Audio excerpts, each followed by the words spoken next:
Here's the question. Open bracket, 16 divided by b, 5, close bracket, multiplied by 3 divided by 2. According to Primrose Road.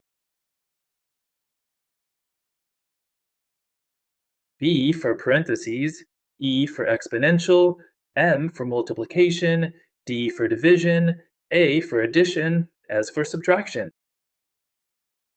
Let's proceed. We'll solve the parentheses, so now the solution.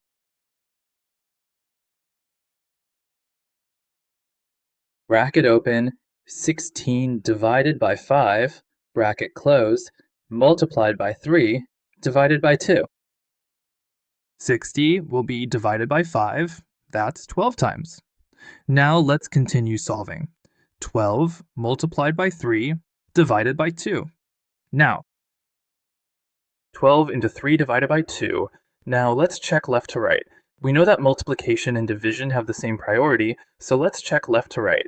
When checking left to right, we get first priority to whichever comes first. Here, multiplication comes first, so multiplication gets first priority, and division gets second priority, so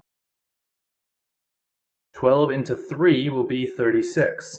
36 divided by 2, 2 goes into 36 18 times. Now, 18 is the right answer.